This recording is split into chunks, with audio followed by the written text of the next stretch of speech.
Hi, everyone. Welcome to all my AP Computer Science principals people out there. I know you're excited about doing a little bit more review, and today we are going to hit some key points of impact of computing, as well as our new reading passage, so I'm sure you'll be excited to see it. I'm Sandy Chaika from Riverside Brookfield High School, just outside Chicago, Illinois, and we are going to have a lot of fun for the next 40 to 45 minutes or so. So hang on and get ready to have some fun reviewing. So let's just start out. What are we actually going to learn? Well, in this video, we're going to discuss the reading passage questions, and we're also going to review some parts of Big Idea 5, which is impact of computing.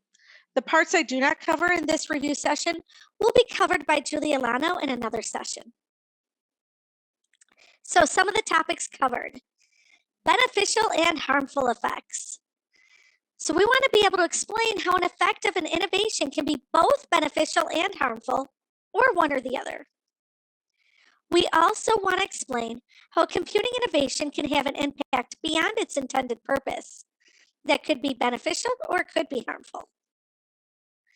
We also want to be aware of computing bias, explain how it exists in computing innovations and what we might do to avoid it, as well as be concerned about legal and ethical things, such as the use of how computing can raise these concerns. So some of the skills we're going to cover include describing the impact of a computing innovation, evaluating the use of computing based on legal and ethical factors. So our agenda now is going to be to discuss the reading passage, review vocabulary and essential knowledge, and then do some reading passage practice. Then we'll go back and do a little more vocab and essential knowledge, some multiple choice question practice, and of course, we need to end with a create performance task tip of the day. So let's get started and look at our reading passage. In your multiple choice exam, there are 70 questions. Part of them will have a reading passage, a short reading passage about a computing innovation. Going with that passage and in the same section, so they will not be scattered around. They're all going to be together, so you don't have to worry about trying to find the passage 20 questions later. They're all going to be together. There will be 5 single select multiple choice questions based on the reading. None of these will be a select 2.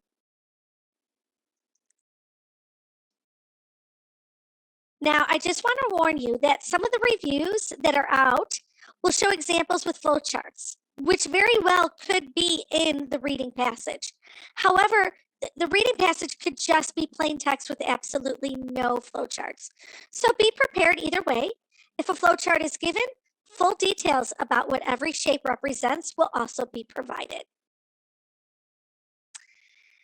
Now, in the course and exam description, there are some ideas of some generic sample questions from the different practices. For instance, from practice 3, we might ask something about the input that is the input data that's used or gathered by the computing innovation. We could also ask, which of the following data is not obtained directly from the user, but's necessary for the computing innovation to operate as described? Or we could ask what data is necessary for it to process in order to work as intended. We could also ask, which is the least or most likely to be included or maybe to be output by the computing innovation? We also might see questions from practice 5. So one thing that could be considered is a potential effect of the application rather than just its function or purpose. It could be harmful or it could be beneficial. Which is the least or most likely to either benefit or harm, to be a benefit or harm of the computing innovation? Maybe given some potential benefits, what is the least or most likely to be provided by the computing innovation? We also might say which of the following may be an unintended effect of the computing innovation. Question 5 has, or practice 5, I'm sorry, has quite a few options. Also, which of the following is the least or most likely or most plausible data privacy concern or data security concern or data storage concern of the computing innovation. Maybe we'll look at who or what groups are least or most likely to receive targeted advertisements, or who might be sending those advertisements. We might also want to look at which of the following is least or most likely to be true about maybe trade-offs of some aspect of the innovation, of some specific specification of the innovation. So before we look at an example, we're going to actually review a little bit, because one of the things that I think is most important in this course is to make sure you understand fully the vocabulary words that you are expected to know. So we're going to take a few minutes now and go through some vocabulary related to Big Idea 5 that most likely could be seen in questions related to the specific topics that are covered in the reading passage. So first of all, what is a computing innovation? Well, this is an innovation that includes a program as an integral part of its function. Every app you use is a computing innovation. Now, I want to make sure you understand, just because something uses electricity does not make it a computing innovation. Beneficial effects are things that help people accomplish things or tasks in an easier way, or maybe a more efficient way, or just makes their lives a little better in some way, shape, or form. Whether that's entertainment, or whether that's actually making something easier to do, or helping them process something that maybe they have to do every day, some task they have to do every day. Most of the time, people are making a computing innovation and tend to have beneficial effects. However, sometimes they end up getting even more beneficial effects than they ever intended. So they could be intended or unintended. The harmful effects are ones that negatively impact people's lives. Now, I want to be clear, harmful effects are specifically the ones that happen when the innovation is being used as intended. This is not about someone hacking the computing innovation. This is when the innovation is being used as was intended, but somehow negatively impacts people. It could be society, economy, culture, and it's most likely unintended. A real basic example of this is self-driving cars. Self-driving cars can be very beneficial, and there's a number of beneficial effects. But a potential harmful effect that might come if everyone gets to use a self-driving car someday, or some people might end up losing their jobs. We might not have such a high need for taxi cab drivers, or maybe even truck drivers. I don't believe that the people who made these were initially intending on having that negative impact on the economy, but that is a potential harmful effect. Bias is something that can happen. We hope that it's unintended. We don't want to intentionally produce bias, but bias causes unfair tendencies for or against individuals or groups of individuals. Often lack of diversity can lead to elements of bias unintentionally. Some other essential knowledge statements. I want you to remember that advances in computing have generated and increased creativities in all types of fields: medicine, engineering, communication, the arts, even education.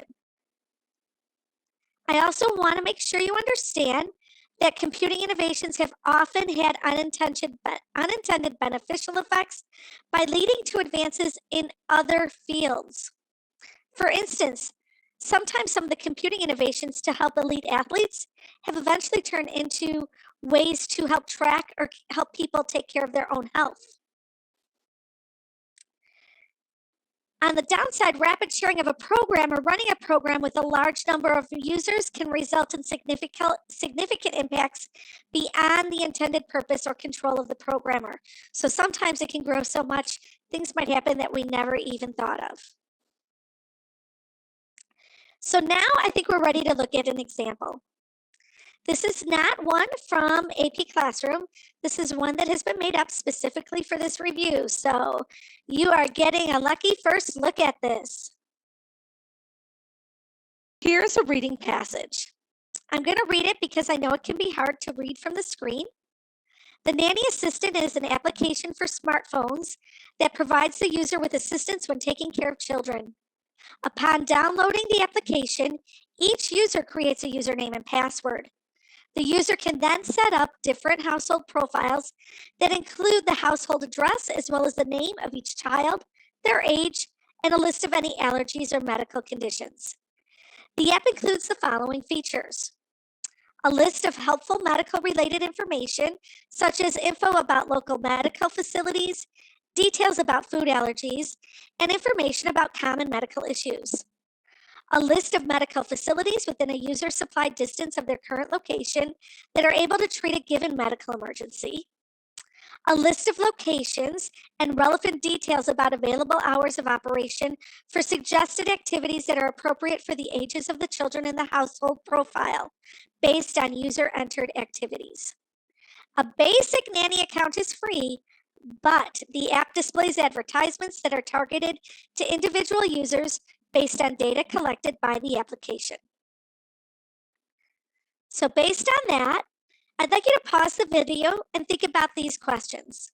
Maybe about the input the app uses, which parts of those are directly or indirectly from the user. Do we have input from other sources? What's a potential beneficial effect? What's a potential harmful effect? What's a potential example of data privacy, storage, or security concerns? And maybe what types of businesses might use this app for targeted advertisements? So go ahead, pause the video, and just think about this for a few moments. All right, welcome back. I hope you came up with some ideas. I'm sure if you wanted to discuss them in more detail, you might be able to talk to some of your friends in the class, or maybe even a teacher who's currently teaching this course. But I put together some specific questions to help you practice that might be along the lines of something you would see on the AP exam. If you want to be able to look at the reading passage at the same time, or be able to flip screens without having to constantly rewind the video, I have put a copy of the passage in this Google folder, https://tinyurl.com/apcsp2022 review. And in there are a few documents you want to look for the Nanny Assist reading passage. If you are good just doing the questions without it, that's fine. But if you think that would be helpful, feel free to pause the video and access that. And when you come back, we are going to get started. We are going to start getting a workout in by preparing for our reading passage. All right, here's a potential question. Children are being cared for by a nanny when one of them falls off the monkey bars and cuts themselves. The nanny thinks the child may need stitches and uses the nanny assistant to find the closest walk-in health clinic that treats children. Which of the following data is obtained from the nanny's smartphone but not entered by the nanny? A, the distance the nanny can travel from the current location. B, the current location of the nanny and the children. C, the time the injury happened. And D, the age of the child. If necessary, feel free to pause the video so you can take a minute and think about this question.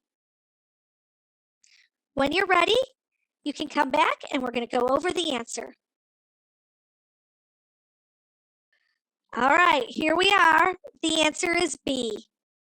We wanted to know what data is obtained from the smartphone, but not entered directly by the nanny. So the nanny has to, at some point, have given the distance they can travel from the current location. That could vary. If the nanny is walking with the child, they might not be able to travel as far as if they had a car available. Or if there's public transportation, assuming the child is not hurt too terribly. But the current location of the nanny and the children, the nanny should not have to enter directly. That would come from the sensors that give the location via your phone. So that when sensors from your phone gather data, you are supplying the information, but not directly. You don't have to enter it. The phone, though, doesn't know when the child was injured, and the phone doesn't necessarily know the age of the child unless the nanny already entered it. All right, let's try another one. A nanny is using Nanny Assist to find fun activities on a rainy day. Which of the following data is required to generate this list, but not provided by the nanny or their smartphone? A, the desired activity the children are interested in participating in. B, the location of the user. C, the age of the children. D, the location of area activities. Again, feel free to pause the video if you'd like a little more time to think about your answer. Okay, hopefully you have your answer now. It is D. That information would have been uploaded at some point, probably by the programmer or the people working with them, or maybe it's gathered through maps that the phone is that was entered in at some point. But the nanny themselves and their own smartphone did not necessarily generate this data. All right, let's try a third question. Which of the following is most likely to be a benefit to users of the application? A, the application allows users to find other children in a particular area. B, the application can help the user find another job based on who is using the app. C, use of the application can help avoid unexpected health issues for the children due to allergies. D, if someone does not have internet or geocaching connectivity, the app can still be used to find the closest hospital. Feel free to pause the video. And when you have your answer, come back. I'm going to assume now you have it, so here we go. So the most likely benefit is the fact that we can hopefully avoid unexpected health issues or crises due to allergies, since that's one of the lists that was actually created by the nanny for the app.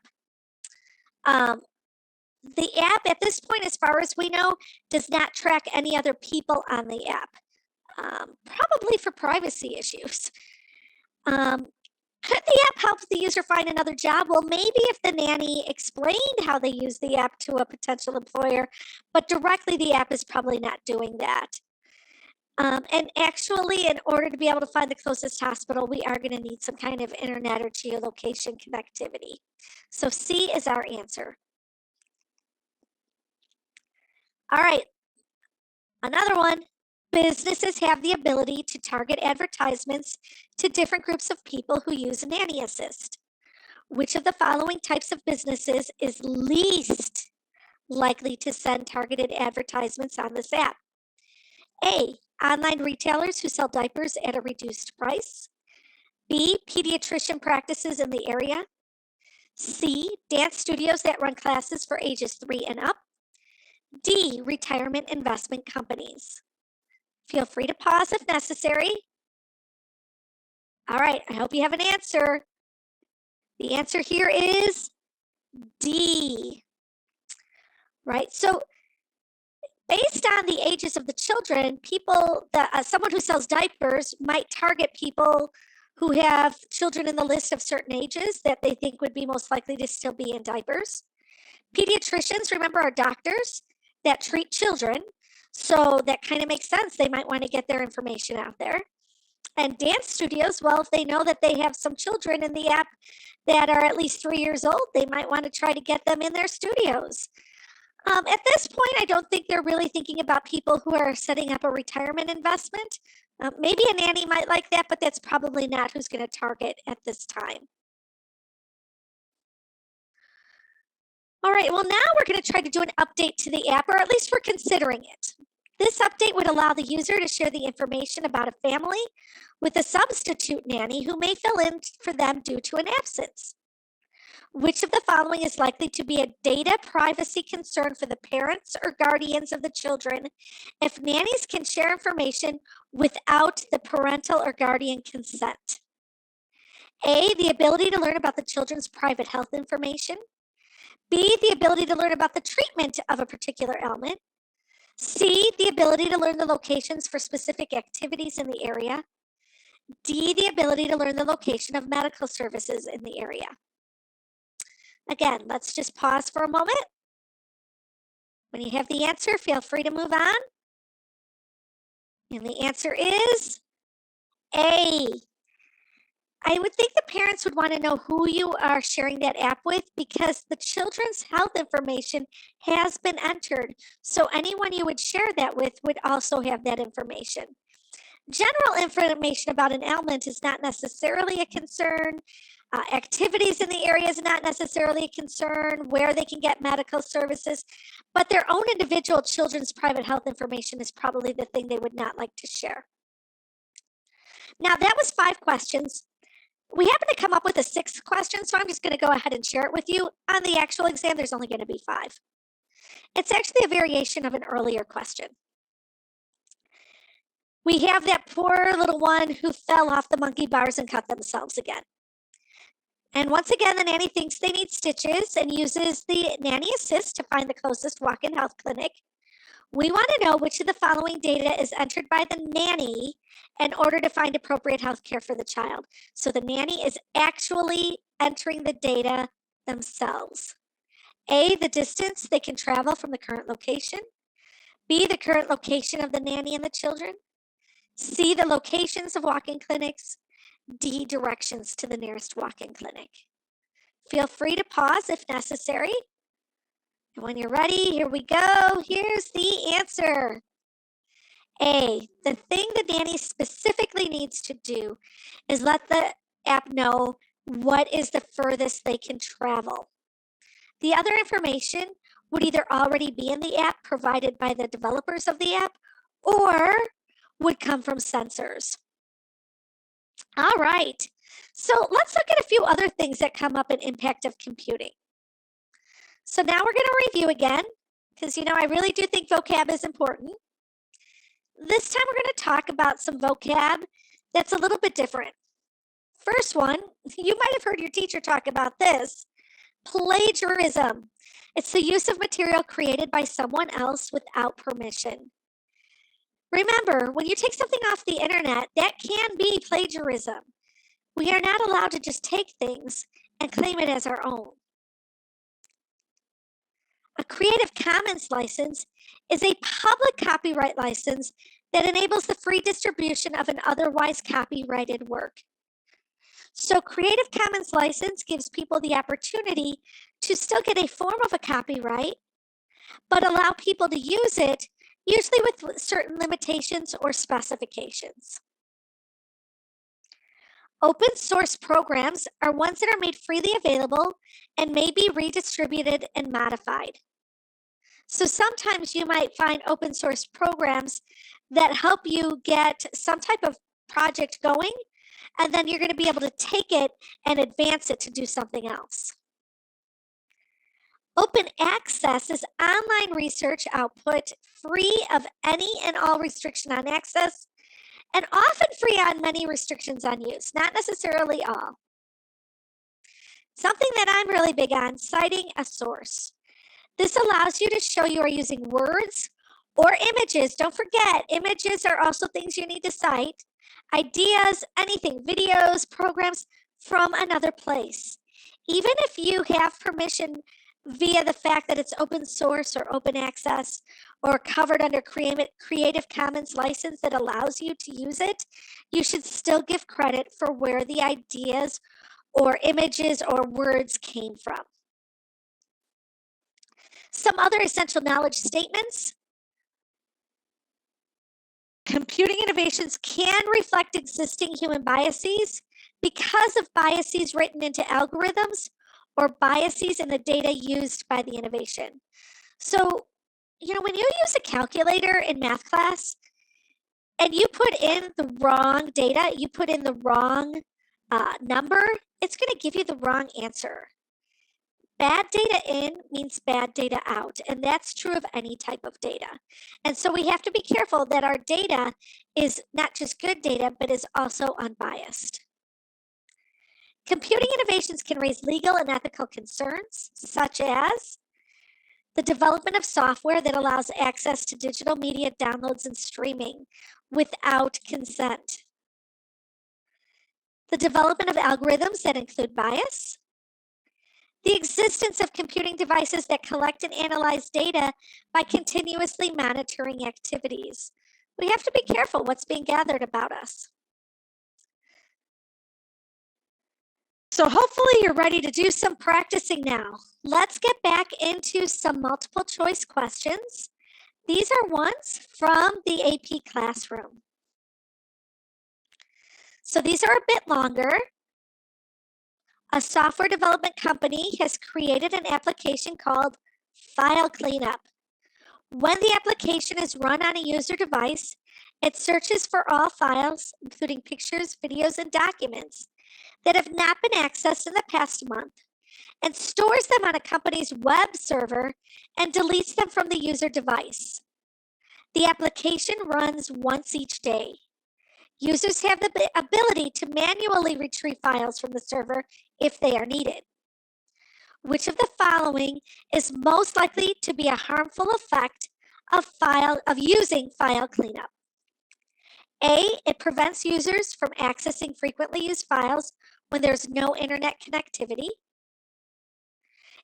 B, it prevents users from accessing infrequently used files when there is no internet connectivity. C, it prevents users from accessing frequently used files when there is reliable internet connectivity. D, it prevents users from accessing infrequently used files when there is reliable internet connectivity. So feel free to pause the video, reread the question, and come up with what you think the answer is. When you're ready, start the video and we'll go over the answer. All right, I hope you're ready now to look at the answer. The answer is B. It prevents users from accessing infrequently used files when there is no internet connectivity. So remember, it says it searches for all files that have not been accessed in the past month. So these are infrequently used, and puts those on the web server. So we're going to need the internet, and deletes them from the user device. So if they have a desktop computer or a laptop computer, whatever was there is gone that was infrequently used. It's not gone forever. It's just been moved to a web server that we need the internet to access. Now, the files that we use frequently are fine because those have not been deleted. So that's why A is still okay. And C and D are both talking about having internet. So we can access anything, whether it's on our actual device or whether we need the web server if we have reliable internet. But the infrequently used files are only now on the web server, which requires the use of internet connectivity. So that would be a problem if we have no internet. Now, before we move on, I want to take a moment and let you really look at how closely worded these four answers are. I know sometimes when I look at these, if I read too quickly, I think I'm reading the same thing over and over again. So if I were taking this test, I would go through, and if I'm confused by what's the difference, I would specifically look at the words and see which ones are different. Maybe underline or circle or do something that really helps me realize what is the difference between each answer. And that might help you be able to come up with what is it that you really, really want to answer here. Don't get frustrated and just answer and just move on. Take a moment. You have some time. You don't need to have this answered the second you read it. You have a minute to 2 minutes to answer the question. Take your time and do that. You have a little under 2 minutes per question. Some questions go a little more quickly. Others take a little more time. Usually it balances out pretty well as long as you prepare. And the fact that you're on this video, watching and reviewing tells me that you are going to be prepared. All right, let's look at another question. A mobile game tracks players' locations using GPS. The game offers special in-game items to players when they visit real-world points of interest. Which of the following best explains how bias could occur in the game? A, points of interest may be densely located in cities, favoring players in urban areas over players in rural areas. B, Some players may engage in trespassing, favoring players in urban areas over players in rural areas. C. Special items may not be useful to all players, favoring players in urban areas over players in rural areas. Or D. Weather conditions may be unpredictable, favoring players in urban areas over players in rural areas. So I'm noticing all of them talk about favoring players in urban over rural, it appears. Yep, that's what happens. Okay, so that tells me I already know that's the second half, so I can focus on the first half of the stem of the answer. So feel free to pause your video and reread them and try to come up with what you think is the best answer and start it up again when you're ready to go. All right, the answer is A. Probably how we're going to get bias here is that in urban areas there might be more things located because there is a lot more activity in very dense locations, where in rural areas it might be much more spread out and a little more difficult to visit multiple places in a short amount of time. Some of these others just don't really make a whole lot of sense. I'm not really sure what trespassing has to do with anything. That's just wrong and illegal. Special items may not be useful to all players. Well, that might be true, but there's nothing about those items that tell us that it would favor one group over the other. And weather conditions, yes, they may definitely be unpredictable. I think we all can agree with that, but I think they're unpredictable everywhere. All right, we have another question. So, which of the following actions is most likely to raise legal or ethical concerns? An analyst writes a program that scans through a database of open access scientific journals and creates a document with links to articles written on a particular topic. So you're saying, does this raise a legal or ethical concern? Letter B, a computer scientist adds several features to an open source software program that was designed by another individual. Does that raise a legal or ethical concern? C, a musician creates a song using samples of a copyrighted work and then uses a Creative Commons license to publish the song. D, a public interest group alerts people to a scam that involves charging them for a program that is available for free under a Creative Commons license. Now, you might see issues in some way, shape, or form with multiple answers here, but you're looking for the one that's most likely to raise a legal or ethical concern. So remember, it's most likely. So what's the one that seems that it would kind of jump out at you? So feel free to pause your video, take a few minutes, think about it. And the answer is C. The musician used samples of a copyrighted work. That if we don't say Creative Commons, there's no reason to assume that they were allowed access to it. If it's copyrighted, they cannot use parts of the work and then create something, even if they share it openly. That is not okay. They need written permission to use that copyrighted work, and some copyrighted works no one is ever allowed to use. So that's the one that's most likely to raise legal or ethical concerns. If I look at letter A, an analyst writes a program that scans through a database of open access scientific journals and creates a document with links to articles. So remember, open access says we are allowed to use that research. And they're not claiming that that even was their own. They're sharing the links where these articles came from. So actually, it's not quite the same as doing a full citing of a source, but they're definitely not just writing the articles out as if it's their own. But most importantly, it was open access. This is what I mean by vocab. We might not ask you the meaning of a word, but we utilize these words a lot in questions. We see these words a lot in questions in AP Classroom or in AP exams. And so we really want to make sure that we're familiar with vocab so that we can answer the questions to the best of our ability. Let's look at B. A computer scientist adds several features to an open source software program that was designed by another individual. Open source, we talked about that as another vocab word. Remember, open source, you can take code that already exists and enhance it or change it. And that's what this computer scientist did. We already talked about why C is the correct answer. Let's look at D. A public interest group alerts people to a scam that involves charging them for a program that is available for free under a Creative Commons license.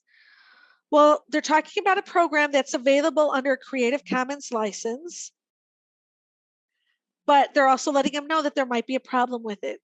They haven't shared anything that they are not allowed to share, and they are alerting people to a potential scam. So the scam might be a legal or ethical concern, but the fact that the public interest group is alerting people to the scam is not a legal or ethical concern. So be sure again that you're slowing down and reading the questions carefully. Sometimes I've seen students go through these questions way too quickly, and when I ask them why they chose it and they read it more carefully, they completely understand why their answer was incorrect, and they realize that they just didn't read the options closely enough. So please, please, please make sure you're being careful. Take your time, annotate, underline, circle, cross off ones you think are not your answer. You are allowed to write on your test booklet. All right, here we go, another one.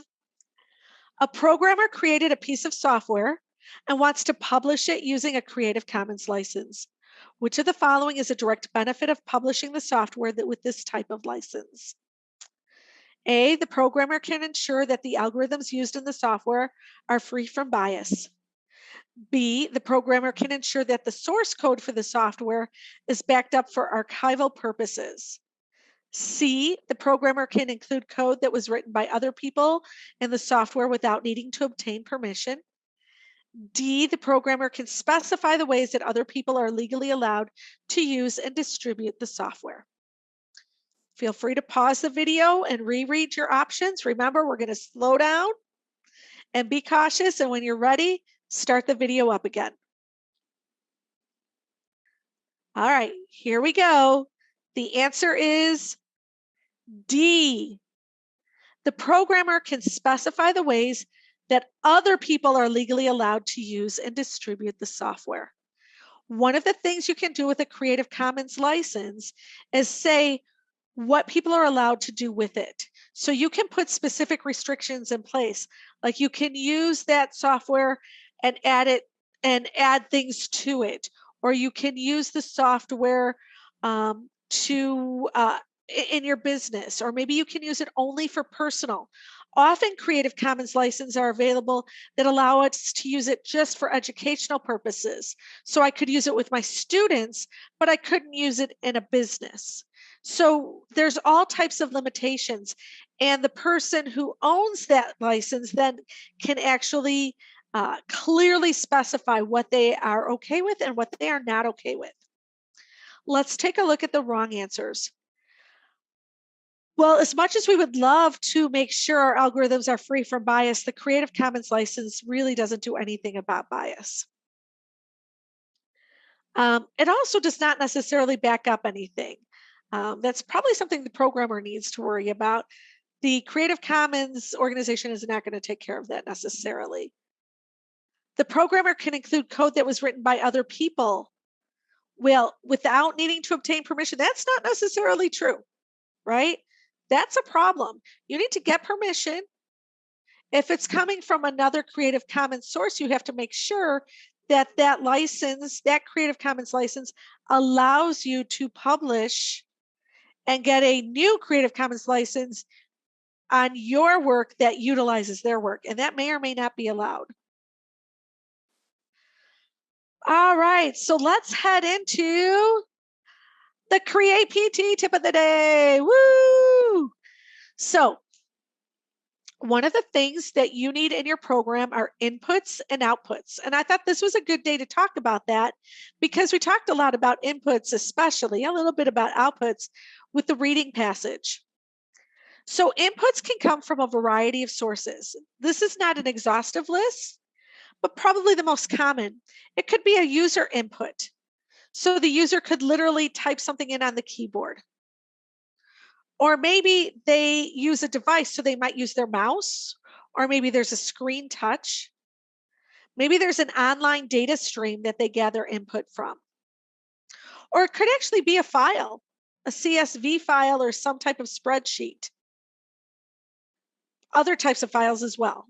So it's okay if our input is not something that the user just types in. It might even be voice input. It could be audio input. All right, so I do want to make sure that you are aware that the user does not have to necessarily type in the input. Now, some of you might be saying, but that's all mine does. Mine just has the user typing in. That's perfectly fine too. You don't need all of these. You just need at least one way that the user puts in some input to your program. And that input should affect the program somehow. So they're not just putting something in and then that's ignored. Somehow that input is actually affecting your program. And at some point, there should be some output. So it could be visual, could be an image, could be like a canvas, some type of screen. It could be audible. Maybe you made some music. It could be textual, just words on the screen. Could be some type of tactile output.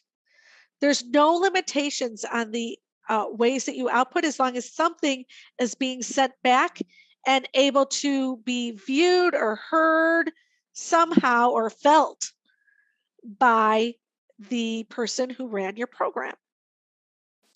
Now, it's all right if you only have one of these outputs. We don't need to output multiple ways. You only need one. So it's okay if you have multiple. That's fine too. I've seen programs from my own students where they had some textual and some images. It's okay. Did they have to have both? No, but it's all right that they did. So you be creative and make it what you want it to be. One of the other things I want to make sure you are aware of is that we did put a link to a folder. So if you want to go into this folder, feel free to pause the video and use and type that link in. And that folder takes you to things like the Nanny Passage, but it also takes you to a document called Create PT, I think, information. And on there is a variety of links. What are some of the links? Well, some of them are things like the handouts or the instructions. There's also a link to the rubric.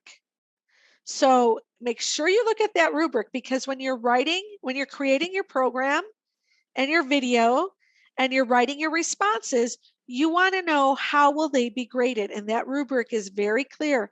So read it carefully before you start, and then after you've written your answers, reread it and see how you would grade yourself. There's also links to videos about responses for A, B, C, and D, all four parts of the Create written responses, as well as a little bit more information in the videos about how the rubric works with those responses. So feel free to take a look at those and see what you can get out of them. So what should we take away? Well, the exam will contain 5 single select multiple choice questions about a given reading passage. We want to be able to explain how an innovation can be both beneficial and harmful, how it can have an impact beyond its intended purpose, how bias exists in computing innovations, and how the use of computing can raise legal and ethical concerns. Thank you so much for coming today. I hope you'll come back and watch more of our videos where we will continue to cover more of the topics. If you watch all our videos, you are going to hopefully be totally have a full review for the exam combined with what you are also doing in other areas. So good luck, have fun, and now go out and have some fun with CS.